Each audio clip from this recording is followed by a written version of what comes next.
my kings, queens, and in-betweens. It's your cheeky queen here, IrisBuns. And as you can tell already, we have rebranded. Here's the credits of who has helped me rebrand. Now, on with the video. So retail, am I right? I hope that shit fucking burns. Now, don't get me wrong, I am grateful for the workers there and all that they do for us. Management, on the other hand, I hope you stub your toe, respectfully. As someone who has worked in retail for a while, I have some advice for you. Now, I understand some of you already know this, but not everyone does know this. Not everyone gets the opportunity to have someone to guide them, let alone give advice so that they don't get taken advantage of at work. So to prevent that from happening to you fellow people, I'm gonna share some tips and tricks to avoid having issues. Sorry, I know I'm gonna get in trouble for this, but your coworkers are not your friends, guys. I get it, you guys are buddy-buddy now, but the moment it comes down to firing, they probably will ditch you. Not saying that everybody ditches you. We all have that one OG coworker that we know that we will quit if they quit. But I'm talking about the coworker that tells you someone else's business. If they are telling you someone else's business, they most definitely will be telling your business. Or talk shit about you. That's another thing. But Iris, if I don't be friends with them, who will cover my shift? You should not have to build a friendship with people just for them to do a job. They should be willing to cover for you because you're a great worker.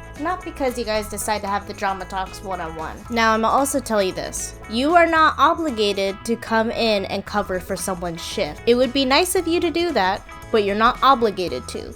Rule number 2 when it comes to retail. Never take a verbal promise over a documented promise. Have a paper trail every time they promise you something. Because from experience, I got taken advantage of at my workplace. They illegally cut my pay, they lied, and they gave me a hard time about it. Starting out in retail, I was very naive when it came to promises, especially from people that are older than me. I once had a boss tell me that if I didn't work weekends, that my pay would get cut. And luckily, I had someone to fight that battle for me because I didn't realize what that meant. And a lot of people don't get what I mean by that. Because when you're a kid, you don't think the worst out of people. I started working when I was 16 years old, and I had so much to learn, and I did learn a lot from my mistakes. If I can even help just one person, then that makes me happy. And a lot of people are like, Iris, come on. This is common sense. How could you not know this? Because I'm telling you right now, I didn't have a person that really stuck around to guide me on how jobs work. And I was lucky enough to even have them for a little bit. I can't imagine what people go through who didn't have one at all. You have people who will take advantage of your pay, take advantage of you, and purposely intimidate you so that you're scared to lose your job. Now enough talking and more advice. As someone who hates being touched by random strangers, I will be very straightforward about them not touching me. Now that being said, that doesn't mean you should be screaming at the top of your lungs necessarily,